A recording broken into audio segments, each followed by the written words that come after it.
aquela parte lá, isso. E agora? Agora a senhora pode começar a aula. Então vamos, que a gente já perdeu um tempinho bom, né? Então, nossa aula é justamente para fazer a revisão, né? E os tópicos que nós vamos trabalhar é o Antigo Regime, Iluminismo, Revolução Francesa e Império Napoleônico. Como é muito conteúdo, a gente vai trabalhar de uma forma mais compactuada, né? Não dá para trabalhar para expandir muita coisa. Mas depois, se for possível, né, subcomandante, se puder colocar esses slides lá no fórum, e fica os slides já prontos para vocês. Tem alguém com o microfone aberto, né? Pronto. Então, começando pelo absolutismo, então todo mundo me ouvindo? Tá dando certo, subcomandante?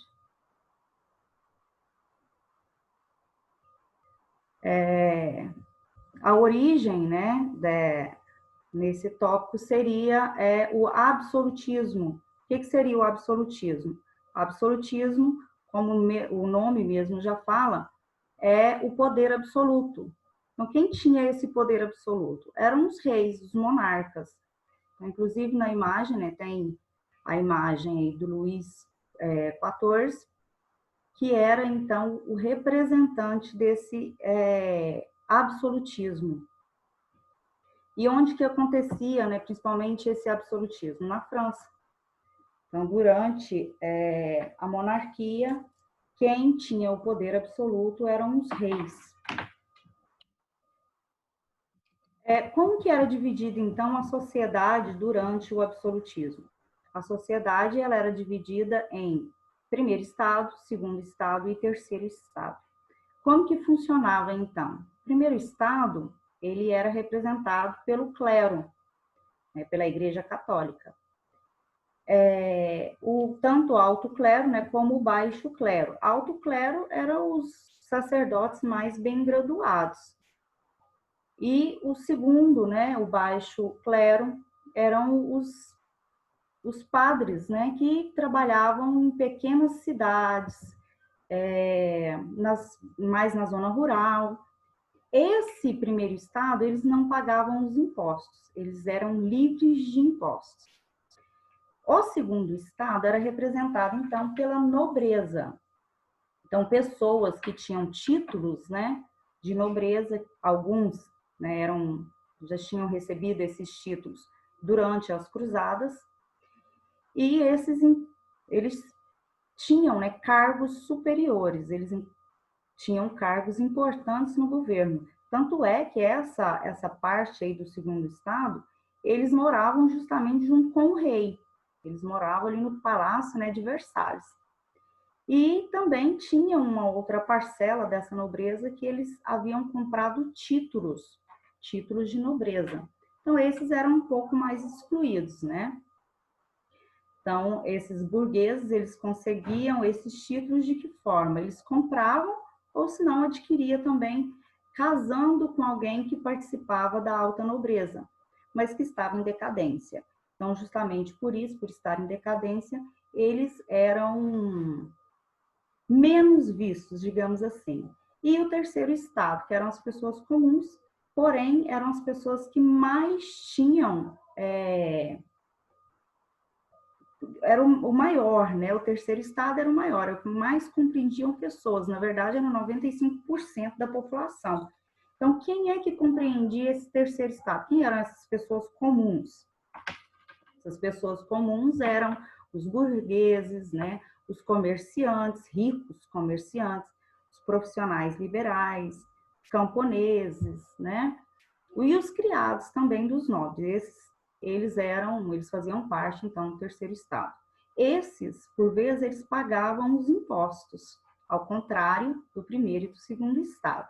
Esses, né, mesmo sendo pobres, eram eles que bancavam tanto o rei, com a nobreza e o clero. O que causava revolta, né? Muitas vezes causavam revoltas. As características, então, do antigo regime, como eu disse, né, absolutismo. A economia ela foi fortemente marcada pela atividade comercial, práticas do mercantilismo. O que são práticas de mercantilismo? Justamente as práticas econômicas, com quem cada um podia estabelecer relações comerciais.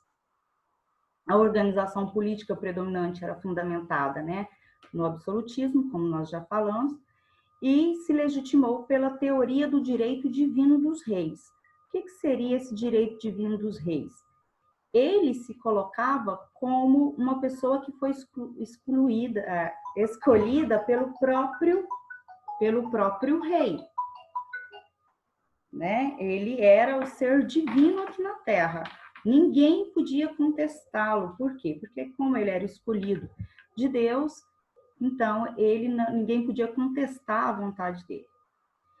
O processo de ocupação e colonização de territórios além mar também ajudou, né, a expandir as culturas e os valores da Europa. Por quê? Porque nesse momento ali eram constantes guerras em busca de poder. Todos queriam, né, o poder. Então, aquele que era mais forte, justamente, né, ele vencia a guerra e ele ia dominando cada vez mais território. Diante disso, dessa grande centralização do poder nas mãos do rei, né, tem uma frase que fala: o Estado sou eu. Então, justamente essa frase é do rei Luís XIV, né? Então, como definição da natureza do absolutismo, o Estado sou eu quem mando. Então, significava centralização do poder absoluto do monarca na sua pessoa, sem qualquer limite, né, institucional reconhecido.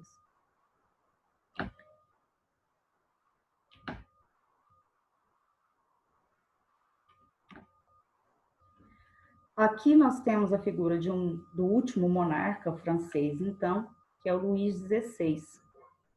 Então, Luís XIV, Luís XV, quando Luís XV morre, passa, então, para o monarca Luís XVI.